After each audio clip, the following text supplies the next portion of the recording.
Hi everyone, welcome back to Prakasham Tutorials. In this video, I am going to discuss about inter-symbol interference concept in digital communication system.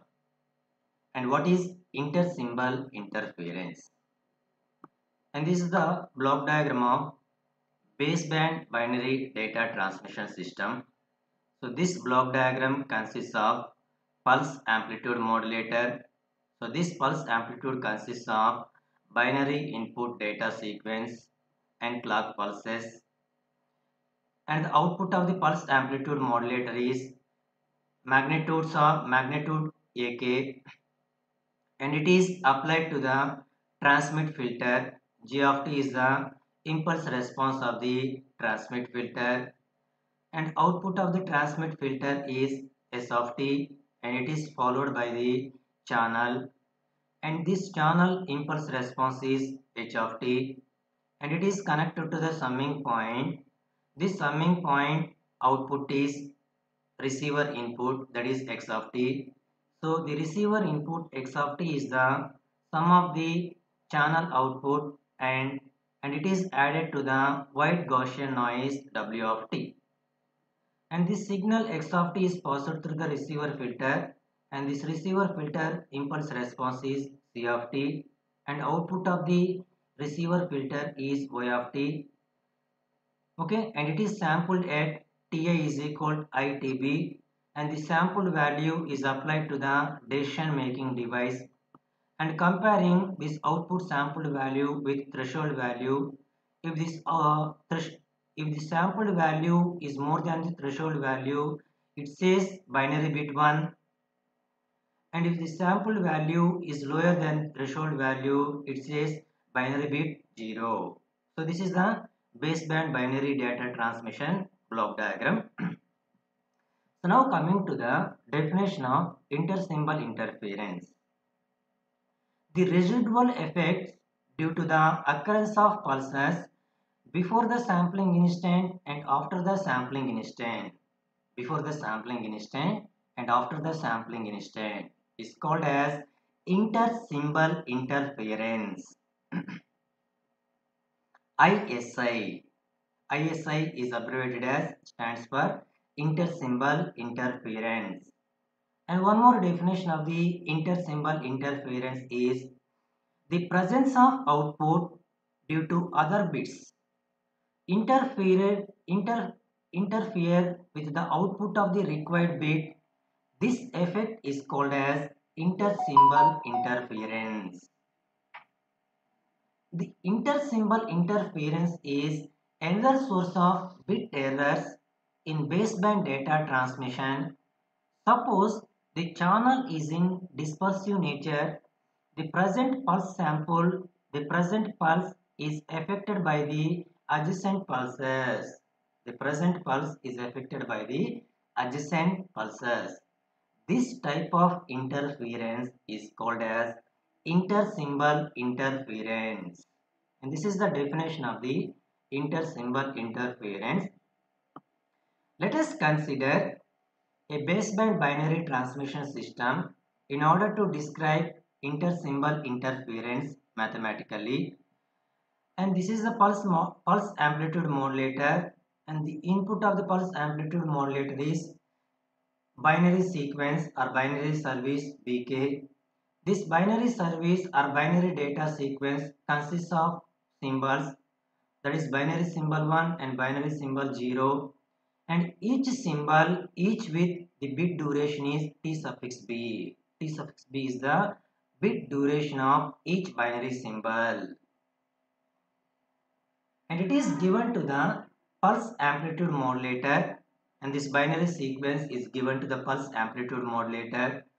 So the importance of the pulse amplitude modulator is this pulse amplitude modulator modifies binary input sequence into new sequences of short pulses, and it modifies binary input sequence into new sequence of short pulses.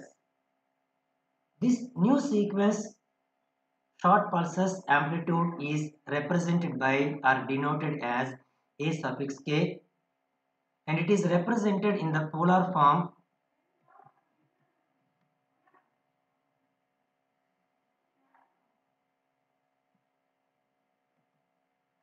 and it is represented in the polar form a suffix k is equal plus 1 if the symbol bk is 1 and amplitude a suffix k is equal to minus 1 if symbol bk is 0. Okay, if the binary bit bk is 1 value and the output of the pulse amplitude value is plus 1, and if the binary bit bk is 0 and the output of the pulse amplitude value is minus 1. This amplitude value is given to the transmit filter. The impulse response of the transmit filter is g of t, and it producing the transmitted signal. That producing transmitted signal is denoted by or represented by s of t. So s of t is equal the transmitted signal. S of t is equal sigma k is equal minus infinity to infinity a suffix k into g of t minus k tb. So g of t is the impulse response of the transmit filter. G of t minus k tb is the delayed version of the signal g of t. G of t minus k tb is the delayed version or shifted version of the signal g of t. So this is the output of the transmit filter. S of t is equal sigma k a suffix k into g of t minus k tb. So this equation may also be written as sigma k is equal minus infinity to infinity a suffix k g of k minus tb, where t suffix b is the capital T suffix b is the bit duration.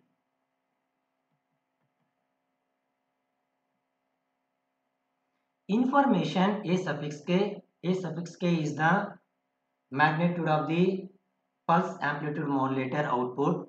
Information a suffix k is carried at k tb, k plus 1 tb, and it is sampled at itb is equal k plus 1 tb to recover a suffix k. This signal s of t and output of the transmitted signal is s of t. That signal s of t is modified and transmission over the channel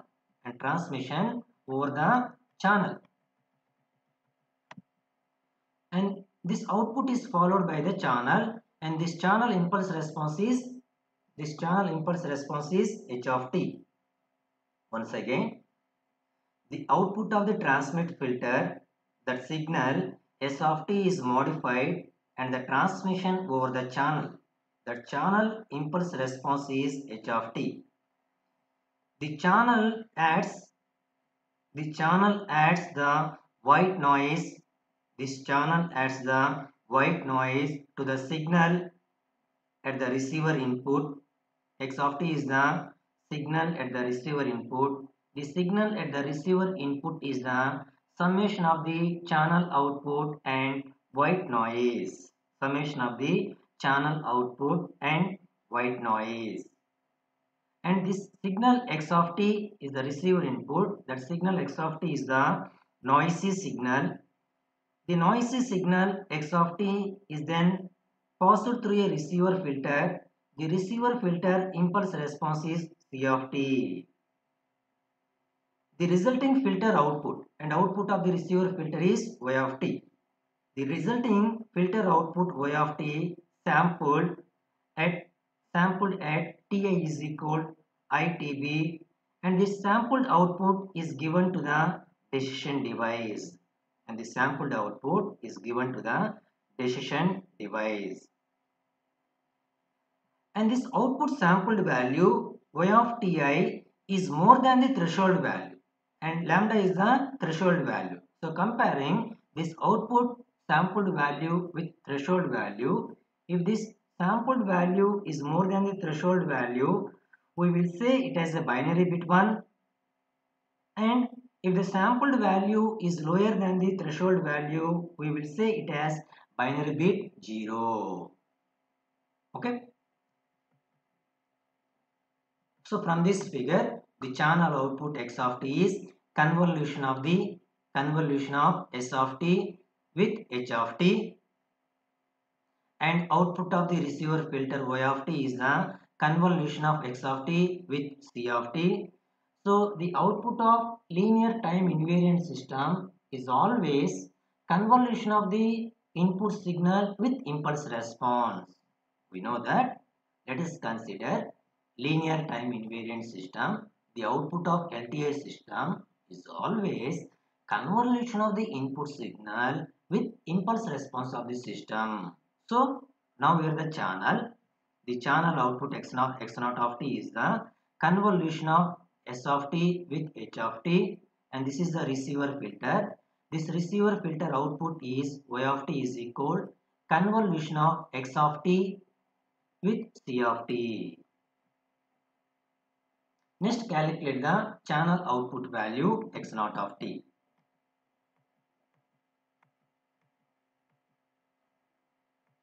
Now calculate the channel output x0 of t.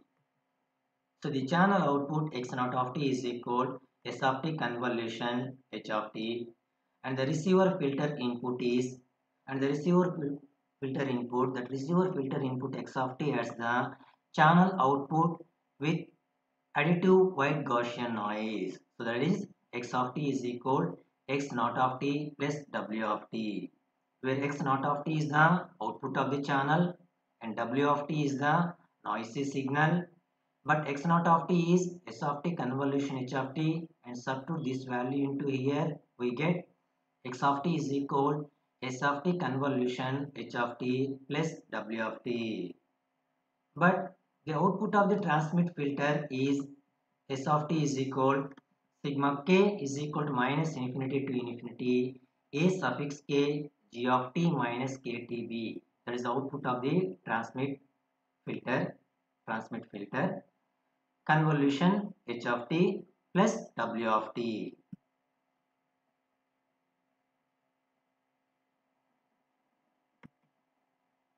And the receiving filter output.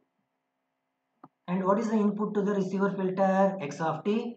And what is the impulse response of the receiving filter? C of t. And the output of the receiving filter is y of t is equal x of t convolution C of t. But x of t is equal, this is the equation, and substitute this x of t value into this equation, we get the receiving filter y of t is equal sigma k is equal to minus infinity to infinity a suffix k into g of t minus ktb convolution h of t plus w of t. That is x of t value, and it is convolved with impulse response of the receiver filter. So multiplying C of t within the bracket term, we get the receiver filter output y of t is equal sigma k is equal to minus infinity to infinity a k g of t minus ktb convolution h of t convolution c of t plus w of t convolution c of t. So this receiver filter output is considered as a equation number 3.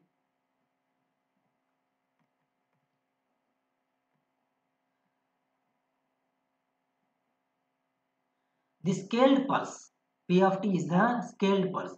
So the scaled pulse P of t is obtained by double convolution. Double convolution. And what is a single convolution?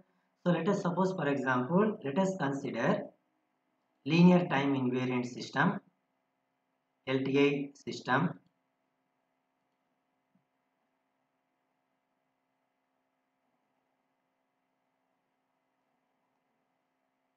Linear time invariant system.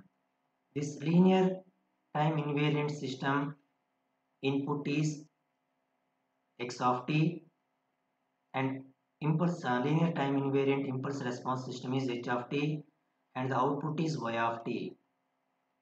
The output of LTI system is always convolution of input signal with impulse response. That is y of t is equal x of t convolution h of t. So now here the scaled pulse p of t is determined by double convolution.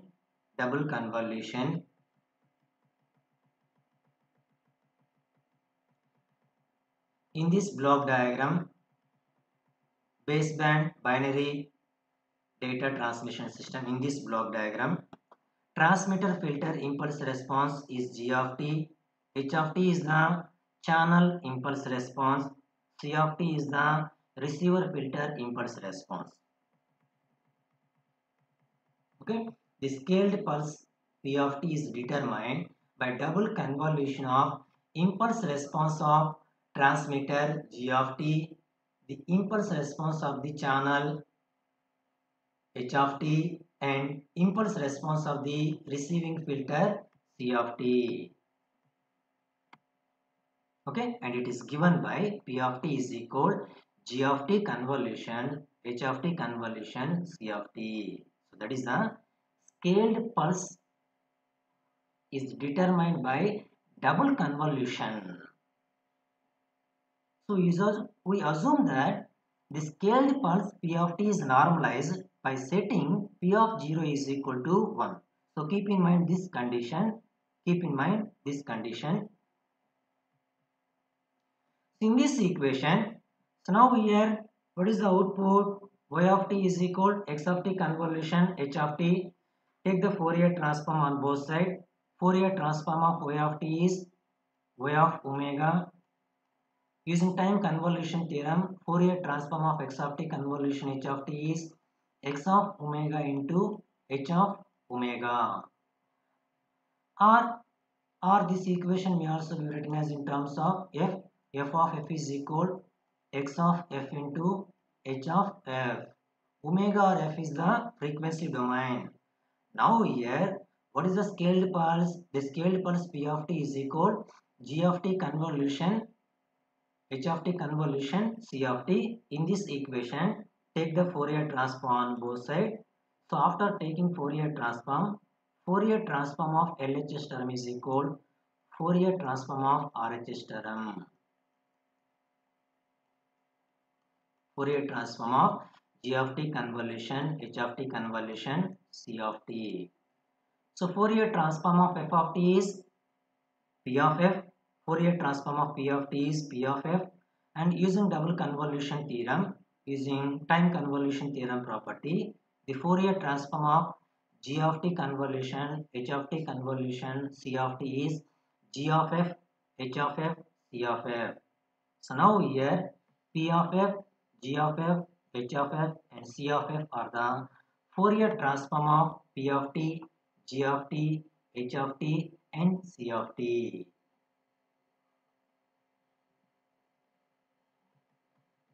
So now here in this equation number 3, so first determine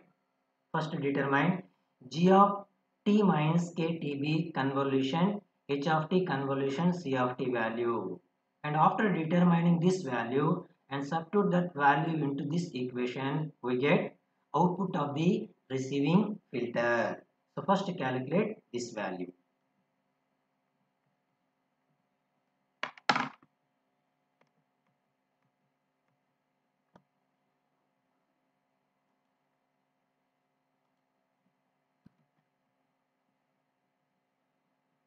Okay, using inverse Fourier transform. And what is the definition of the inverse Fourier transform? We know that the definition of the inverse Fourier transform, Fourier transform of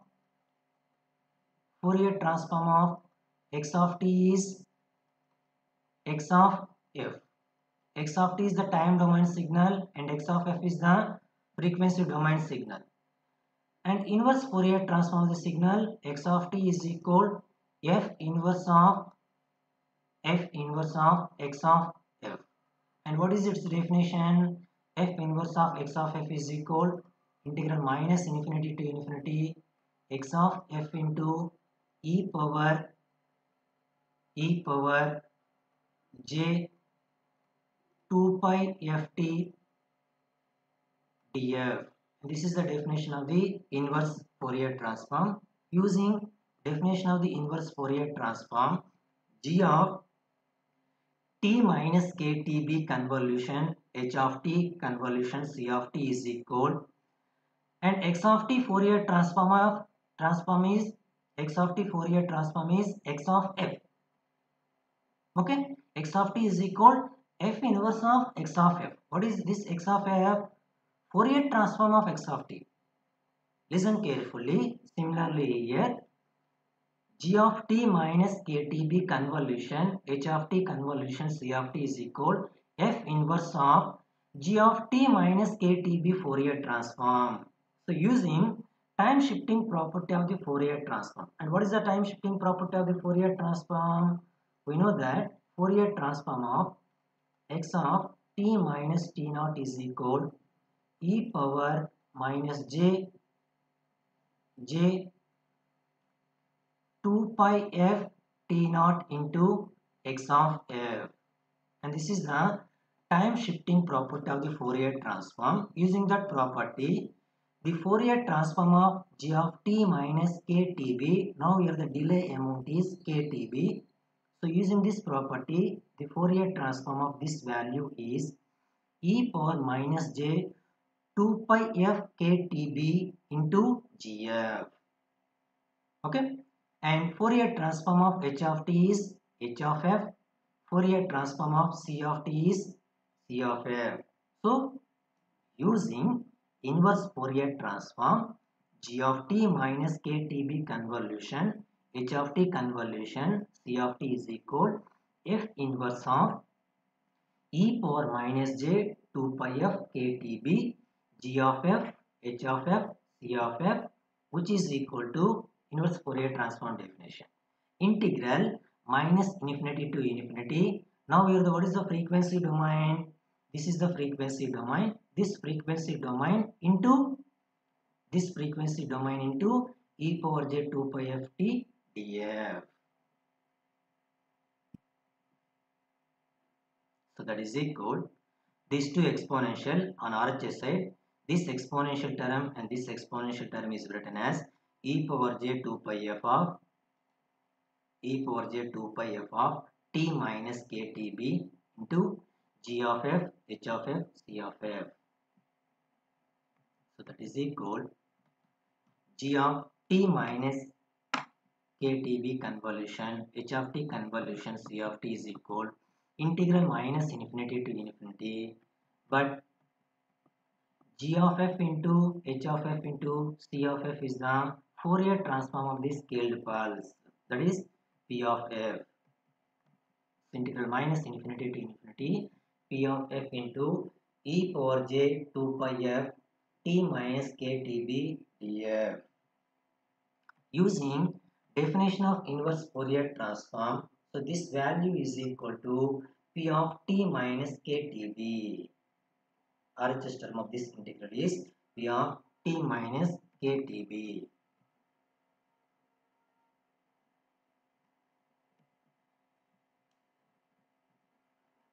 And substitute this value into equation 3. And what is equation number 3? The receiver filter output, the receiving filter output y of t is equal sigma k is equal minus infinity to infinity a suffix k into g of t minus ktb convolution h of t convolution h of t plus n of t. So that is equation number 3. And substitute this value into equation number 3, we get y of t is equal sigma k is equal to minus infinity to infinity ak p of t minus ktb plus n of t, where n of t is equal w of t convolution c of t. And this receiver filter output y of t is sampled at ti is equal I suffix tb. Receiver filter output y of t is sampled at ti is equal itb, where I is an integer value. Okay, at t is equal to ti, at t is equal to ti, substitute t is equal to ti into above expression, we get sampled output value at t is equal to ti is y of ti is equal sigma k is equal to minus infinity to infinity a suffix k p of ti minus k tb plus n of ti, and sampled at ti is equal to itb. Substitute ti is equal to itb, we get sampled output y of ti is equal sigma k is equal to minus infinity to infinity a suffix k p of itb minus ktb plus n of itb. Now here take the common duration pulse bit duration tb. Therefore sigma k is equal to minus infinity to infinity a suffix k p of I minus k into tb plus n of itb, and this is the equation for k is equal to I. For k is equal to I, and for k not equal to I, the resultant expression is y of ti. So in this equation substitute k is equal to I. Substitute k is equal to I. P of 0 value is 1. P of 0 value is 1. And the scaled pulse P of t is the normalized. P of 0 is equal to 1. Here substitute k is equal to I. P of 0. P of 0 value is 1. So and what is the remaining value? Substitute k is equal to I. AI. Okay. For k not equal to I, the sampled output value is y of ti is equal to ai plus sigma k is equal to minus infinity to infinity a suffix k p of I minus k tb plus n of ti. Now here in this equation we can observe that the sampled output value, we can observe that in this equation the first term a suffix I is the first term. The first term a suffix I represents the contribution of the ith transmitted bit, and the second term, and what is the second term? Sigma k is equal to minus infinity to infinity ak p of I minus k tb is the second term. The second term indicates residual effect of all the transmitted bits on the decoding of the ith bit. This is because presence of pulses at starting and ending of the sampling instant. This is called as intersymbol interference. And what is the definition of the intersymbol interference? The residual effects due to the occurrence of the pulses before the sampling instant and after the sampling instant is called as intersymbol interference. Now here in this equation number 5, the second term is the intersymbol interference. The third term, and what is the third term? N of Ta. The third term indicates noise at the sample at a time t is equal to Ti. In the absence of both intersymbol interference and noise, and the second term is the intersymbol interference and third term is noise. So in the absence of the intersymbol interference and noise, we can observe that from this equation the sampled output y of ti is equal to a suffix I. So y of ti is equal to a suffix I is the ideal conditions the ith transmitted bit is decoded correctly. And this is the concept of intersymbol interference. Thank you for watching. If you like this video, please subscribe my channel. Share this video to your friends.